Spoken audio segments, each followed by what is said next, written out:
Scripture reading this morning is Hebrews 11, verses 8 through 16. That's Hebrews 11, verses 8 through 16. By faith, Abraham, when called to go to a place he would later receive as his inheritance, obeyed and went, even though he did not know where he was going. By faith, he made his home in the promised land, like a stranger in a foreign country. He lived in tents, as did Isaac and Jacob, who were heirs with him of the same promise. For he was looking forward to the city with foundations, whose architect and builder is God. By faith, Abraham, even though he was past age and Sarah herself was barren, was able to become a father because he considered himself faithful who had made the promise. And so from this one man, and he as good as dead, came descendants as numerous as the stars in the skies and as countless as the sands on the seashore. All these people were still living by faith when they died. They did not receive the things promised. They only saw them and welcomed them from a distance. And they admitted that they were aliens and strangers on earth. People who say such things show that they are looking for a country of their own. If they had been thinking of the country they had left, they would have had opportunity to return. Instead, they are longing for a better country, a heavenly one. Therefore, God is not ashamed to be called their God, for he has prepared a city for them. By faith, Abraham, when God tested him, offered Isaac as a sacrifice. He who had received the promise was about to sacrifice his one and only son, even though God had said to him, "It is through Isaac that your offspring will be reckoned." Through 18, sorry.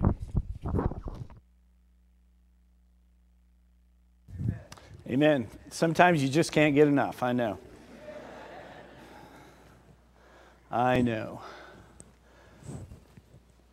We're going to continue our discussion about living by faith that we've been on for the last few weeks. And last week, we focused on the fact that faith gives us a perspective and a way to look at everything that we see.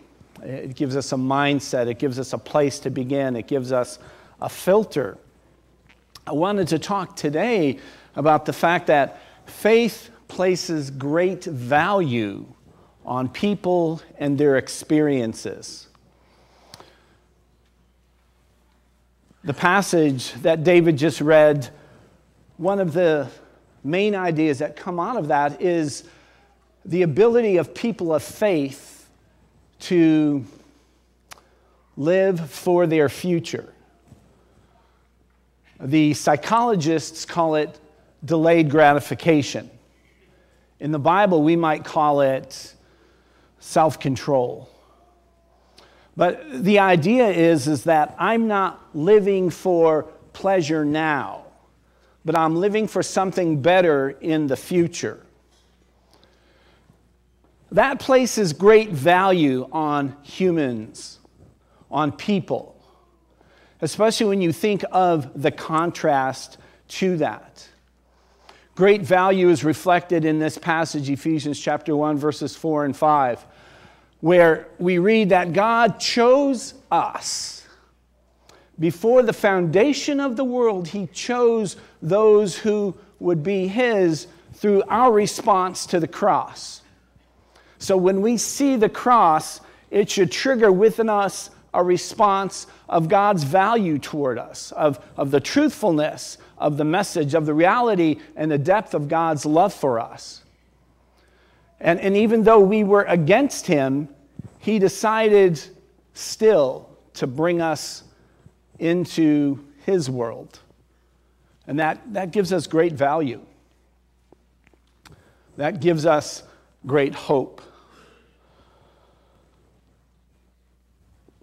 The opposite, the idea of instant gratification, that does something else to human beings. That makes us slaves to our passions and to gratification, to indulgence, to having it now. And if you think about our world and the way things are marketed, a lot of the habits that people have, the idea of delayed gratification is not a friend for most Americans. You may have seen this before, the marshmallow test. How many of you have heard of the marshmallow test? Okay. Back in the early 60s, some researchers wanted to see what little kids would do if they were given a marshmallow and said, we're going to leave the room, we're going to go do something, and if you can wait to eat that marshmallow until we come back in the room, we'll give you 2. And they discovered something that was pretty amazing.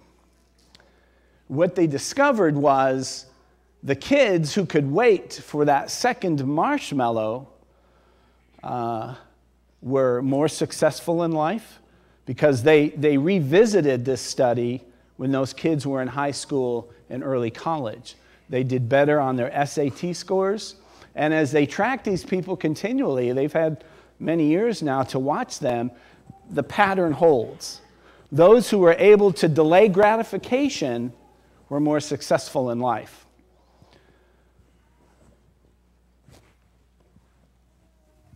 Now, I love this sequence of pictures because it's almost like I'm seeing myself. Maybe you're seeing yourself in this as well. The first picture, he's got that look on his face, like, what am I supposed to be doing? And second one, he's thinking. Third one, he's looking to see if anybody else is looking. Fourth one, he's just kind of in his own little world. And in the fifth one, you see, oh man, the temptation is starting to tear into him. The sixth one, he smells it. Look at down on the next one, on the seventh one. He's hiding it with his hand. Have you ever done that? And not with a marshmallow necessarily, but just with something else. You don't want people to see what you're really up to. Number 8, he smells it. And number 9, it's gone.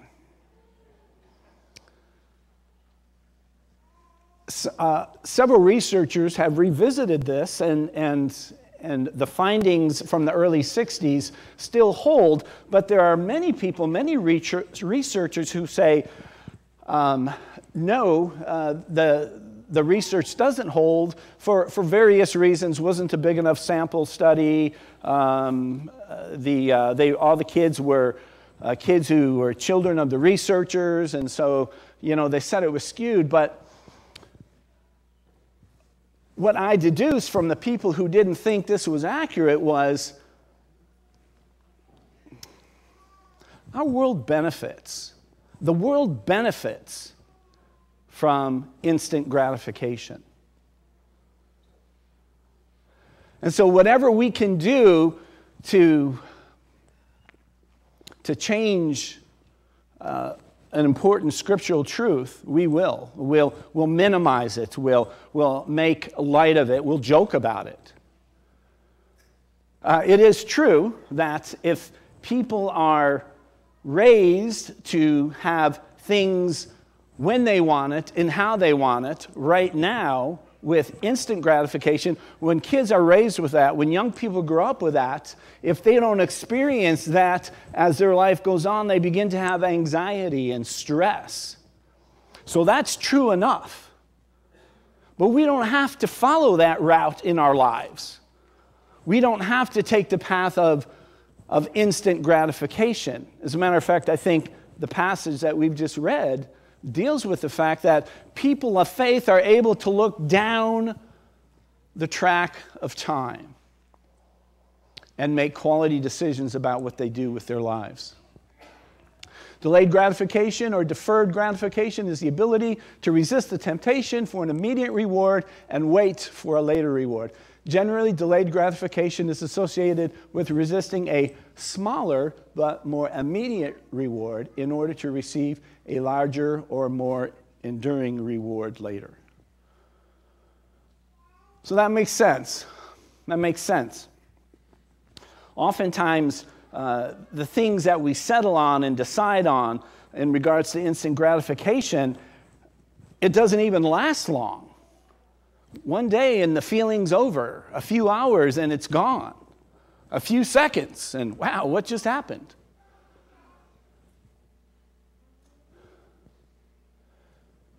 And I would say that there's just as much stress related to people who can't have what they want now, as and the struggles as those who, when you have what you want, there's just as much stress in both of those circumstances. There's stress if you get what you want, and there's stress if you don't get what you want.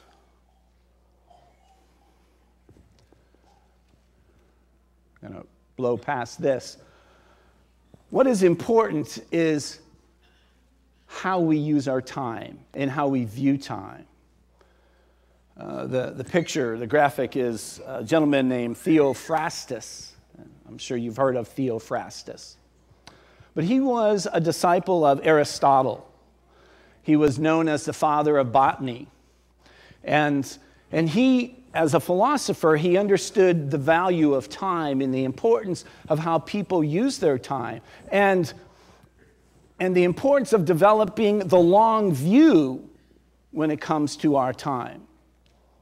See, we think we have to have it now or we're going to miss out on something. As a parent, oftentimes, I would say, you need to obey me now, as if the whole world's going to fall apart if this action isn't taken. And then I become angry because they're not doing what I say. Having a long view and developing patterns of behavior is much more important than kids obeying us instantly. Now, that's a tempered statement. But oftentimes we err more on the side of harshness and being critical than we do allowing our kids to grow in their time. We put a false standard on how they're supposed to be. Does that make sense? And it deals with this concept of delayed gratification. Time is our friend. If we are humble and optimistic and positive people, as we're called to be, time becomes our friend. A couple of things that Theophrastus said. He said, time is the most valuable thing a person can spend. It's true, isn't it? He also said something that may be disconcerting if your hopes are built around the things of this world. He said this, he said, we die just when we are beginning to live. And I think that's true, but that's not a bad thing. Because the older we get, the more clearly we should understand the values of things and the values of people and how we use our time. And oftentimes, it does take a lifetime for us to figure that out. But as a follower of Christ, that's not a problem. Why? Because it's not only about this life. It's about something greater. It's about a reward that outshines anything that you will receive in this life. Jim said it this morning in his talk before communion. Everything is temporary. Everything is temporary except your faith. And your faith endures. This morning we're going to talk about time. Time creates our outline this morning. Time stands for temporary. Time stands for imagine. Time stands for mind. Time stands for esteem. And I think we can see all these points as they relate to delayed gratification and the example of the people that are talked about in the passage that David read to us this morning. So we'll get right into it. Temporary. How many times have we been reminded of the fact that life really is too short? Even if you live into old age, it is too short. And oftentimes, when someone leaves us, even if they've had a long life, we're not ready for them to go. It seems like they shouldn't go. It seems like they should be there for as long as we need them to be there. But James reminds us that everything is temporary. Life is a mist. Life is a mist. When I woke up this morning, there were clouds in the sky. It may still be there, but I think they're going to burn away. And later on in the day, and I know tomorrow and next week, I've heard for the camp, it's going to be kind of warm out there. Pity the people in the kitchen, don't we? Yes. The mist, the clouds are there, but they dissolve quickly, and the sun will come out.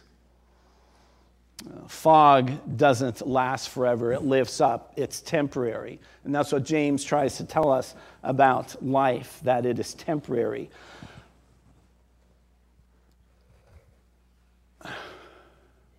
And because we don't recognize that, oftentimes we live with regret.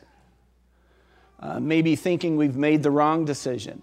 Maybe thinking that we've done the wrong thing. I wish I would have done this or accomplished that. But we do only have so much time. And if I understand that, then I don't have to worry about regret because I'm trying to make the most of my time. I'm trying to do the best with what I have right now because I know everything is temporary. And then also, if I understand that, then that begins to, I guess, define the things I do. If I've only got so much time, the things I do need to be worthy of that time. What I have to offer is very valuable. If I accept the premise that faith reveals the value of humans, of people, then what I do is valuable too. Every moment of my time is valuable. And so am I going to waste it on things that promise but don't fulfill?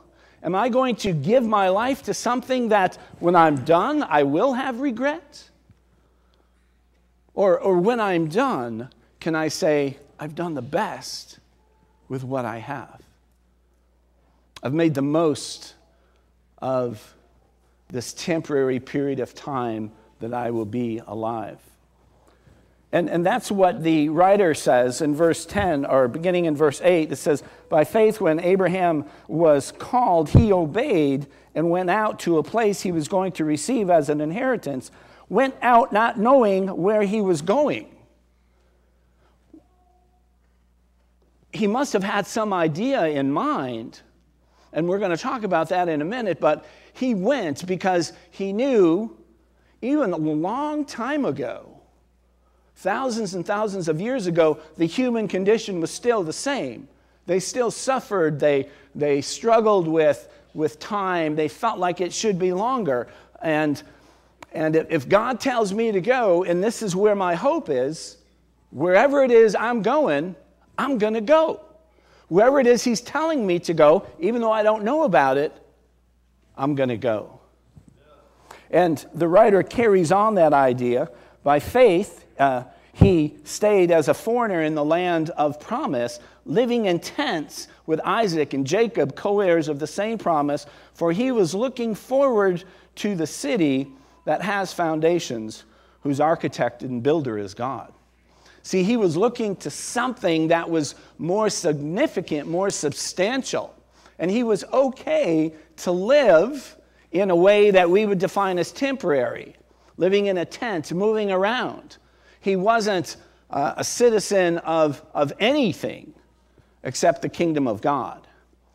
And that's what he was looking forward to. He knew whatever happens in this life it's only temporary. He was looking forward to something greater. The I in time is for imagine.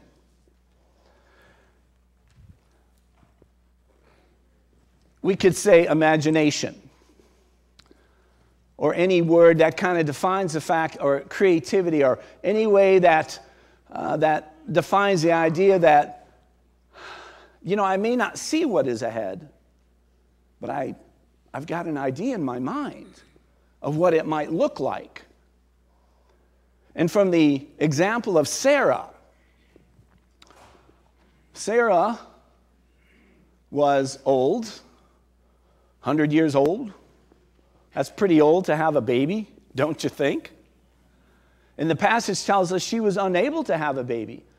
She was barren. She never had that. Do you think she could imagine in her mind what that was like? Do you think she could picture herself in the quiet morning holding that baby to her chest and smelling the baby, the babiness? Not the diaper, the other part of the good smelling baby smell. You know what I'm talking about there. And the intimacy, the closeness, the love, the warmth. She could feel and see all of that. And though when she heard the angel talking about it, that she was going to have a child, she kind of laughed, like who wouldn't? But I don't think she disbelieved. I think she had in her mind an image of what this was going to look like, what it was going to be. I think Abraham had the same idea. And we should be able to develop in our minds not only something of what eternity or heaven might be like, but what does my life look like as a faithful follower of Christ? What does that look like in your mind? What do you picture in your mind? What do you imagine that to look like?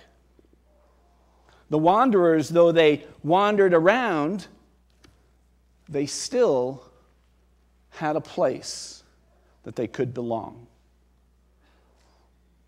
My wife asked me just 20 minutes ago, maybe 30 minutes ago, sometimes people don't feel like they belong to this group. What can we do about that? I want to encourage you to imagine what your place looks like in this family of faith. If I feel like I don't belong, and this has been my experience, yours might be different, but in the times I felt like I didn't belong, it wasn't necessarily because of the people.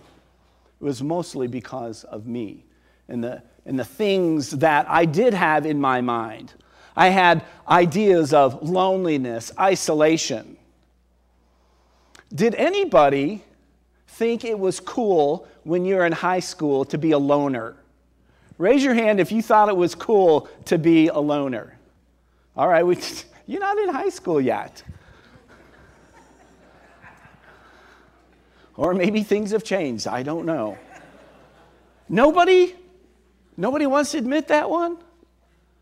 Oh, I thought it was cool to be a loner. You're not in high school. I thought it was cool to be a loner. And if I felt like I didn't belong in any place, whose fault was it? Did you think that's weird? Because everybody wants to belong, right?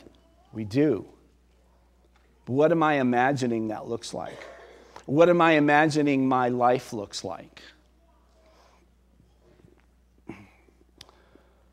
The M in time stands for mind, and that's really where this second point is going. Where does your thinking take you?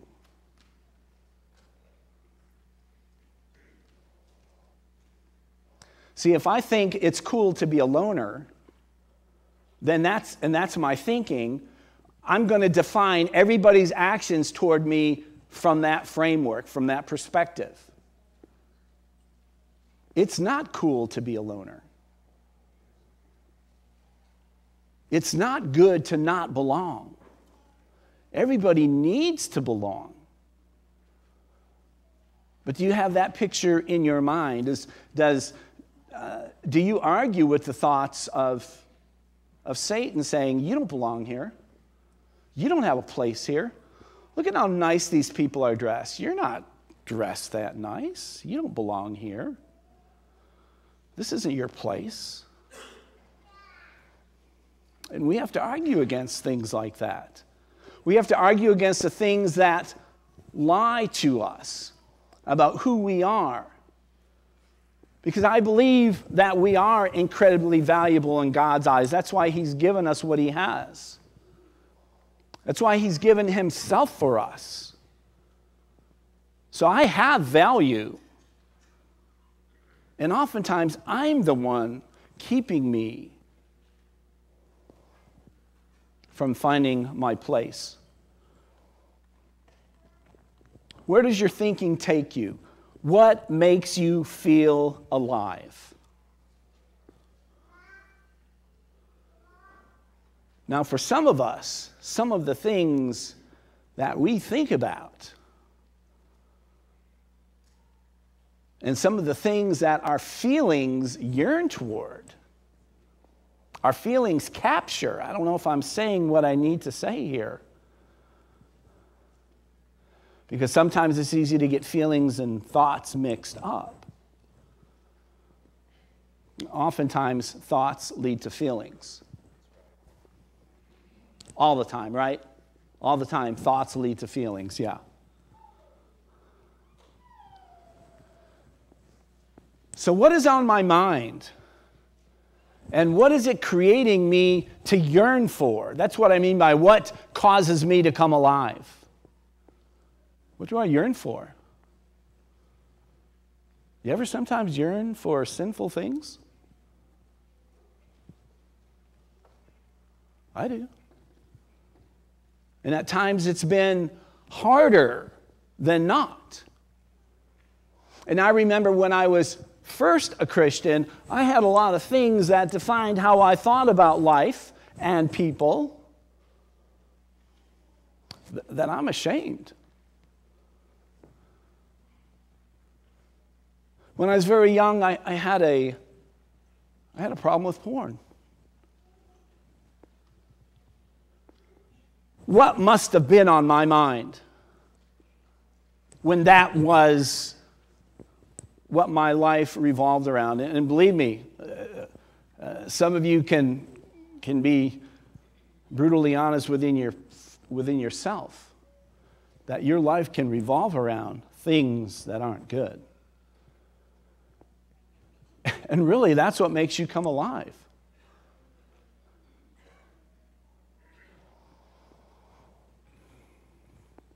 And here's a hint. If there's something that you're struggling with in regards to sin, or maybe just something else that might be just a non-productive use of your time, if you find yourself involved in things like that, that's what makes you come alive.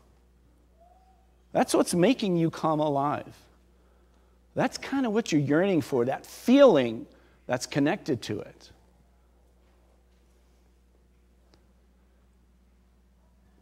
Why? Some of the stuff provides instant gratification.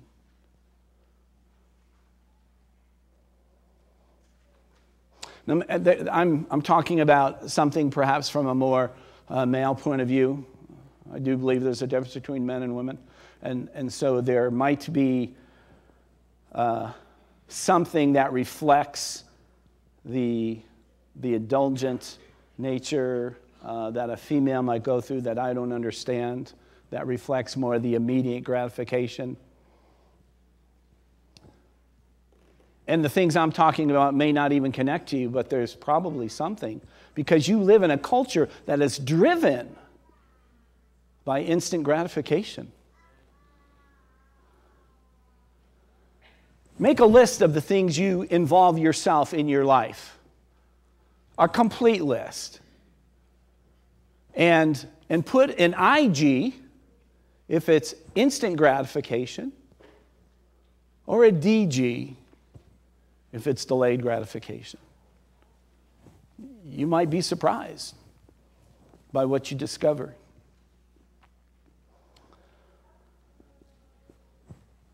The E stands for esteem.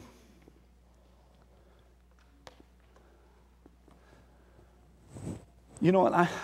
Before I move through this, I want to focus. Just read again. So I'm just not making this up. Verse 13.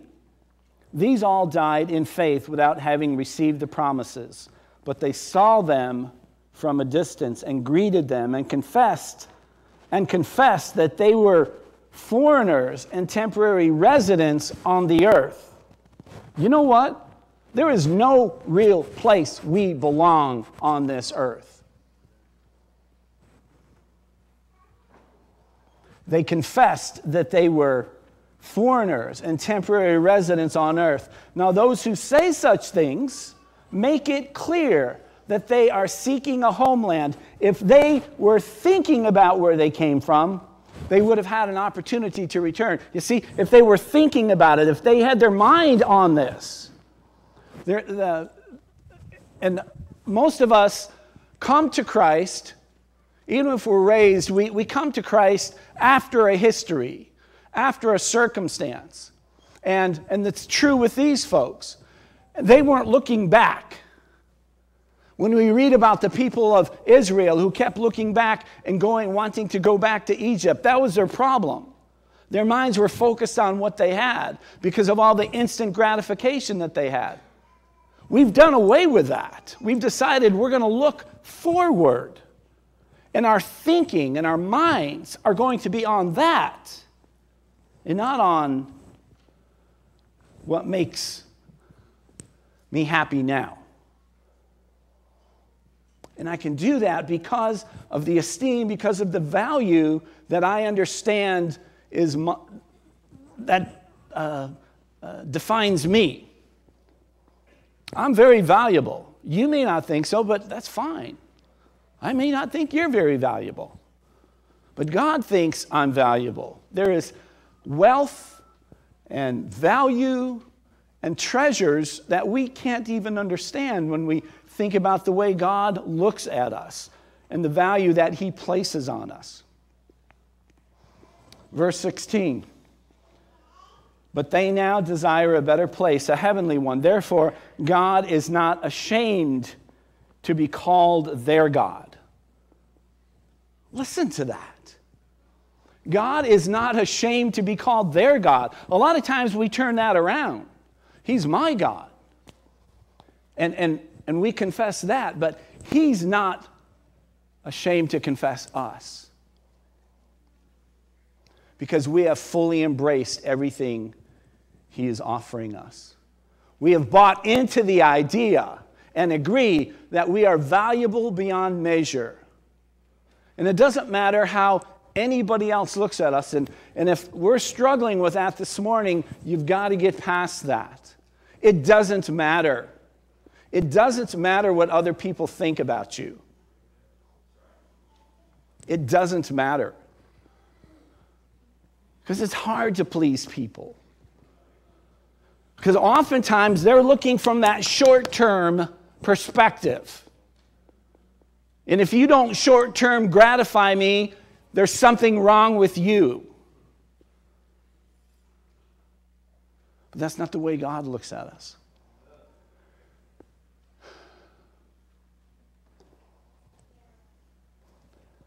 A couple of verses I want to focus on as we close this morning. The Lord values those who fear Him, those who put their hope in His faithful love. So you notice it doesn't say those who put their hope in their abilities, in all their talents, in all their connections, in all their people. It doesn't say that. You know, we love each other because we are valued. And that just makes sense.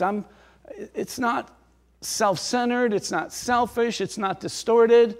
I love you because I am loved. You didn't deserve anything for that, for me to love you. I love you and care about you because I'm loved and cared for. And that's how it becomes reciprocal. We don't get caught up on the instant gratification lies of our society. We look at something deeper.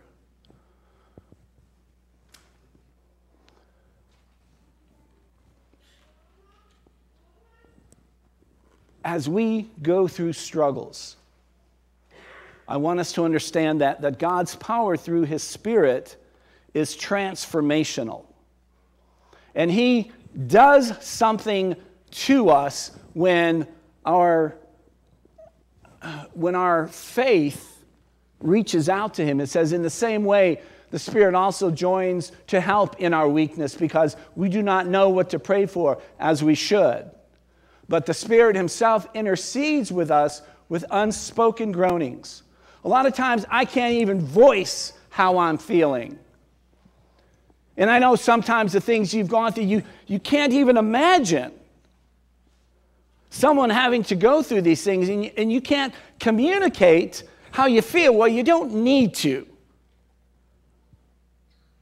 The Spirit will do that if that is the direction of your life. See, the Spirit is what gives us this long-term thing. The Spirit is what gives us hope.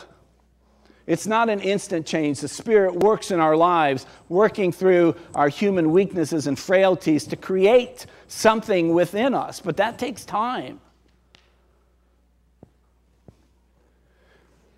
He who searches the hearts knows the Spirit's mind,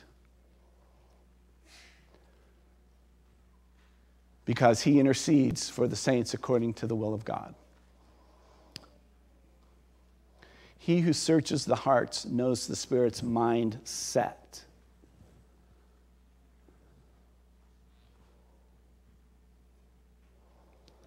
And that tells us that there is a subjective comfort and peace that God gives us.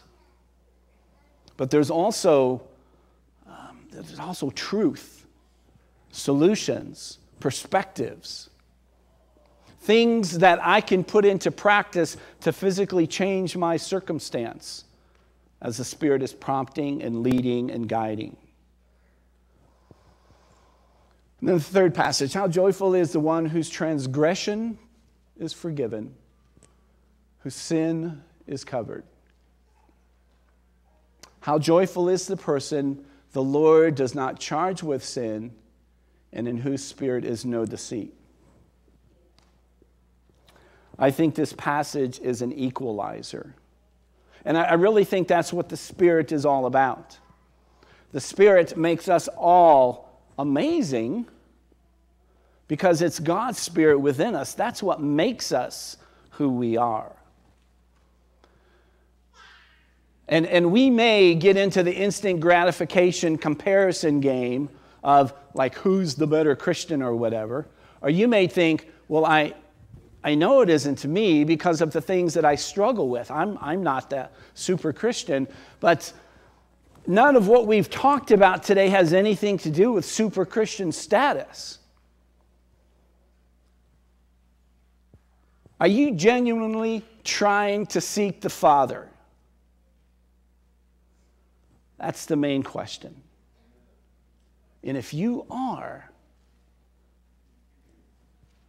you're in the right place. You're on track. You're where you need to be. Now, if there's deceit, you need to deal with that. I can't call that. You know what's inside your heart. And sometimes people who say, I don't feel like I belong, is because there's some duplicity in their heart. And that's what we need to deal with. God calls us to live truthful, focused, authentic lives of faith. Because I understand my value, I am looking ahead. I wanted to close with this. I don't know if my friend Coco's here this morning, but just one teen event. Coco stole my Bible. Coco's a young woman here, if you don't know Coco. What's her real name? Lashandra? Yeah, LaShawn, I knew that actually. I knew that. When she was in the teen group, she took my Bible and she wrote this, and one day I just found it, and I thought, she gets it. And that doesn't mean Coco's perfect. But when you read those words, you understand that she gets what we're talking about here. She understands that we are beautiful, we are intelligent, we are excellent, created by God and cannot be defeated. And I've watched Coco in her life the last couple of years, and Satan has tried to bash her down, and she shines like a star.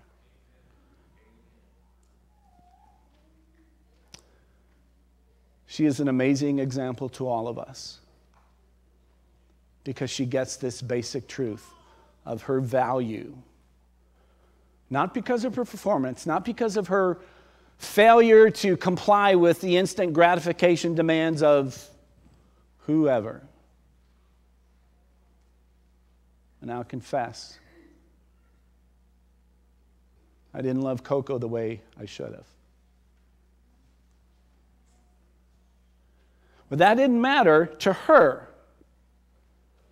Well, I'm sure it did matter, but she went ahead and said, this is still who I am. This is still what my life is all about. And I will be faithful no matter what. And that's just my challenge to you this morning. To understand that faith communicates great value, and that's why I strive, that's why you should strive to make the most use of my time. A valuable person needs to realize that his time or her time is of immense value and worthy of the best things and the best life and the best destination. But you might have to wait for it, because God's time is not always our time.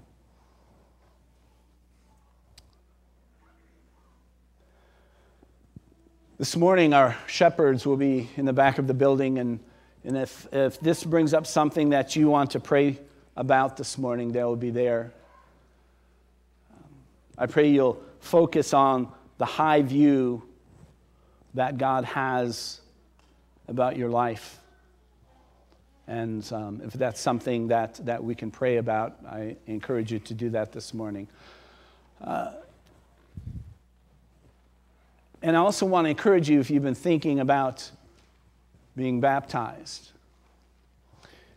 or if you're wondering what that's all about, it is the response of faith to the historical fact that Jesus died on the cross and rose again. And because of that, you see the downside of this instant gratification lifestyle. And you want the delayed gratification. But it begins when you take that first step. And that's what baptism is, that first step. If you need to do that now, please come forward while we stand and sing.